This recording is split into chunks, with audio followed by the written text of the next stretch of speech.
Hi friends, welcome to my channel. இன்றைக்கி என்ன நம்ம பார்க்க போகிறோம்னா ஹோட்டல் ஸ்டைல் சாம்பார் தாங்க. ஹோட்டலில் வைக்கிற சாம்பாரோட ருசி மாதிரியே இருக்கும். நான் சின்ன சின்ன டிப்ஸ் சொல்லியிருக்கேன், அந்த டிப்ஸை ஃபாலோ பண்ணி செஞ்சு பாருங்கள். ஹோட்டல் ஸ்டைலில் சாப்பிட்ற மாதிரியே இருக்கும். இதுக்கு நான் 100 கிராம் அளவில் துவரம்பருப்பு நான் எடுத்திருக்கேங்க. அதை 2-3 தடவை நல்லா வாஷ் பண்ணி எடுத்து வச்சுக்கோங்க.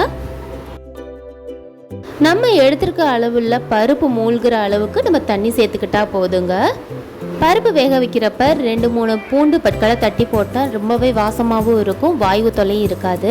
அதை நம்ம சேர்த்துக்கலாம். 1 டீஸ்பூன் அளவுக்கு சீரகம் சேர்த்துக்கலாம். ஒரு 1.5 டீஸ்பூன் அளவுக்கு மஞ்சத்தூள் சேர்த்துக்கலாங்க.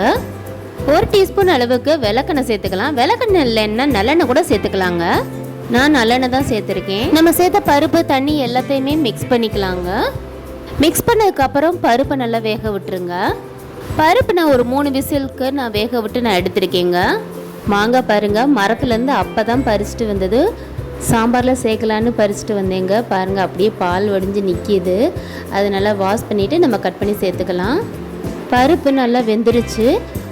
பருப்பு நல்லா மலர்ந்து வெந்திருந்தாலே போதுங்க. ரொம்ப மசியல் பண்ணுற மாதிரி வேக வைக்க வேண்டாம், தனியாக இருக்கட்டும். காய்கறிகளை வேக வைக்கணும். இதுக்கு ஒரு கடாயில் நம்ம எண்ணெய் சேர்த்துக்கலாங்க. 2 டீஸ்பூன் அளவுக்கு நான் நல்லெண்ணெய் சேர்த்துருக்கேன். ஒரு 1/2 டீஸ்பூன் அளவுக்கு நம்ம கடுகு உளுந்த பருப்பு சேர்த்துக்கலாங்க. ஒரு 1/4 டீஸ்பூனுக்கு கம்மியாக நம்ம வெந்தயம் சேர்த்துக்கலாம். வெந்தயம் சேர்க்கறதுனால சூடும் குறையும், நல்லா மணமாகவும் இருக்கும். இதில் ஒரு கொத்து கருவேப்பிலை சேர்த்துக்கலாம். 20 சின்ன வெங்காயத்தை நான் சேர்த்துருக்கேன். ஒரு பெரிய வெங்காயத்தை நம்ம இதில் கட் பண்ணி சேர்த்துக்கலாம். சாம்பாருக்கு சின்ன வெங்காயம் மட்டும் சேர்க்கணுன்னாலும் சேர்த்துக்கலாம். வெங்காயம் எல்லாமே நல்லாவே வதங்கி வரணுங்க. வதங்கி வந்ததுக்கப்புறம் நம்ம காய்கறிகளை சேர்த்துக்கலாம். வெங்காயம் பாருங்கள் நல்லாவே வதங்கி வந்துருச்சு. இப்போ நம்ம பழுத்த பழமாக 2 தக்காளி பழத்தை நல்லா மீடியம் சைஸில் உள்ள பழத்தை சேர்த்துக்கலாம். வெங்காயம் நல்லா வதங்கினதுக்கப்புறம் தக்காளி சேர்த்துக்கோங்க, இல்லாட்டி வெங்காயம் எல்லாமே நரிச்சு நின்றுடும். இப்போ பாருங்கள், தக்காளி நல்லா மசிஞ்சு வர்றதுக்காக நம்ம உப்பு சேர்த்துக்கலாம். நான் கல்லுப்பு எடுத்திருக்கேன். ஒரு 1.5 டீஸ்பூன் அளவுக்கு நம்ம சேர்த்துக்கலாம். கல்லுப்பு சேர்த்த உடனே நம்மளுக்கு தக்காளி நல்லா மசிய ஆரம்பிச்சிரும். பாருங்கள், தக்காளி பாருங்கள் நல்லா வெந்து மசிய ஆரம்பிச்சிருச்சு. இந்த ஸ்டேஜில் நம்ம ஒவ்வொரு காய்கறிகளாக சேர்த்துக்கலாம். இது 100 கிராம் அளவுள்ள கத்திரிக்காய் நல்லா நீல வாக்கில் வெட்டி நான் சேர்த்துருக்கேங்க. ஒரு முருங்காய் நம்ம கட் பண்ணி சேர்த்துக்கலாம். இதோட நம்ம பறிச்சுட்டு வந்த மாங்காயும் சேர்த்துக்கலாம். ஒரு 4 துண்டு அளவுக்கு நான் சேர்த்துருக்கேங்க. சாம்பாரில் மாங்காய் சேர்த்துட்டோம்னா தக்காளி கொஞ்சம் கம்மியாகவே நம்ம சேர்த்துக்கலாங்க, ஏன்னா அதுவும் புளிப்பு தன்மையோட தான் இருக்கும். காய்கறியை எல்லாமே நம்ம எண்ணெயிலே வதக்கி விடணுங்க. எண்ணெயிலே வதங்கினதுக்கு அப்புறம் தான் நம்ம மசாலா ஜாமான்களெல்லாம் சேர்க்கணும். இப்போ பாருங்கள், காய்கறியை எண்ணெயிலே நல்லாவே வெந்து வந்துருச்சு. நல்ல கலர் கொஞ்சம் சேஞ்சாக வந்திருக்கு பாருங்கள். இப்போ நம்ம இந்த குழம்புக்கு தேவையான மசாலாக்களை நம்ம ஒன்று ஒன்றா சேர்த்துக்கலாம். 1 டீஸ்பூன் அளவுக்கு நம்ம மஞ்சத்தூள் சேர்த்துக்கலாம். 1 டீஸ்பூன் அளவுக்கு காஷ்மீரி தூள் சேர்த்துக்கலாம். இது கலருக்காகத்தான், காரம் இருக்காது. 1 டீஸ்பூன் அளவுக்கு மல்லித்தூள் சேர்த்துக்கலாம். 2 டீஸ்பூன் அளவுக்கு வீட்டில் இருக்க குழம்பு மிளகா பொடி சேர்த்துக்கலாங்க.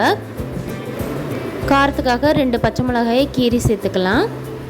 நம்ம சேர்த்த மசாலா பொருட்கள் எல்லாமே எண்ணெயிலேயே வதங்கட்டும், அப்போ தான் பச்சை மணம் போகும் காய்கறிகளோடு. அப்போ தான் மசாலா உள்ளே இறங்கி வரும். எப்போவுமே மல்லித்தூள் 1 டீஸ்பூன் சேர்த்திங்கன்னா குழம்பு மிளகாய் தூள் 2 டீஸ்பூன் அளவுக்கு சேர்த்துக்கோங்க. எப்போவுமே பாதிக்கு பாதி தான் சேர்க்கணும். இப்போ பாருங்கள், காய் நல்லா மசாலாவோட சேர்ந்துருச்சு. இப்போ நம்ம வேக வச்சுருக்க பருப்பு தண்ணி இதோடு சேர்த்துக்கலாம். பருப்போடு சேர்ந்து காயும் நல்லாவே வெந்துடும். பருப்போடு சேர்ந்து நல்லா காயை மிக்ஸ் பண்ணி விட்டுக்கலாம்.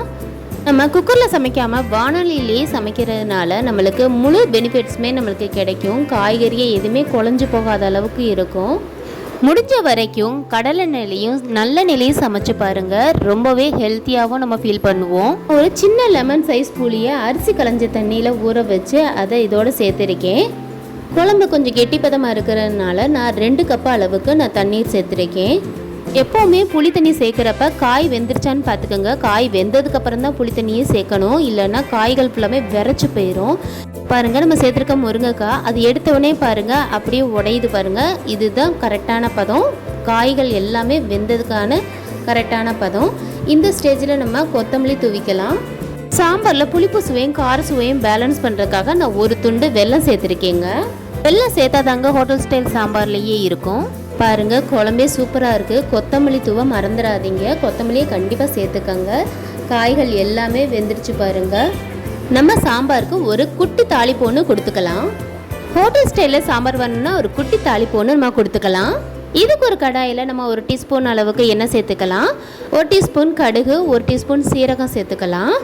1 கொத்து கருவேப்பிலையை நம்ம சேர்த்துக்கலாங்க. 2 வரமிளகாய் நம்ம சேர்த்துக்கலாம். ஒரு வெங்காயத்தை நான் கட் பண்ணி இதில் சேர்த்துருக்கேங்க. நம்ம சேர்த்த எல்லா பொருட்களுமே எண்ணெயிலே நல்லா வதங்கி வரட்டும். இப்போ பாருங்கள், வெங்காயம் எல்லாமே நல்லாவே வதங்கி வந்துடுச்சு. இந்த ஸ்டேஜில் நம்ம 1 டீஸ்பூன் அளவுக்கு தனி மிளகாத்தூளை நம்ம சேர்த்துக்கலாம். இது நல்லா கலர் கொடுக்குங்க குழம்புக்கு. அதையும் சேர்த்து நம்ம வதக்கிக்கலாம். ஒரு 1.5 டீஸ்பூன் அளவுக்கு நம்ம பெருங்காயம் சேர்த்துக்கலாங்க. பெருங்காயம் நம்ம கடைசியாக தான் சேர்க்குறோம். பெருங்காயம் நம்ம கடைசியாக சேர்க்குறதுனால நல்ல மணமாகவும் இருக்கும். சாப்பிட்றப்ப நல்ல டேஸ்ட்டு கொடுக்குங்க. இதை கண்டிப்பாக ட்ரை பண்ணி பாருங்கள். இப்போ பாருங்கள், தாளித ரெடி ஆயிடுச்சு. அதை நம்ம சாம்பாரில் சேர்த்துக்கலாம். சாம்பார் பாருங்கள் சூப்பராக ரெடி ஆயிடுச்சு. இது மாதிரி நீங்களும் வீட்டில் ட்ரை பண்ணி பாருங்கள். இது இட்லி தோசைக்கு மட்டும் இல்லைங்க, பூரிக்கும் பொங்கலுக்கும் வச்சு கூட சாப்பிட்லாம். ரொம்பவே டேஸ்ட்டாகவும் அட்டகாசமாகவும் இருக்கும். காலையில் வச்ச சாம்பார் சாயங்காலம் முடிய கெடாதுங்க. ஏன்னா நம்ம வெந்தயம் சேர்த்துருக்கோம். வெந்தயம் சேர்க்குறனால சாம்பார் அவ்வளோ சீக்கிரமாக கெடாது. இந்த சின்ன சின்ன டிப்ஸை நீங்கள் ஃபாலோ பண்ணி சாம்பார் நீங்கள் ரெடி பண்ணலாம். இதை விட ஒரு முக்கியமான டிப்ஸ் ஒன்று இருக்குதுங்க.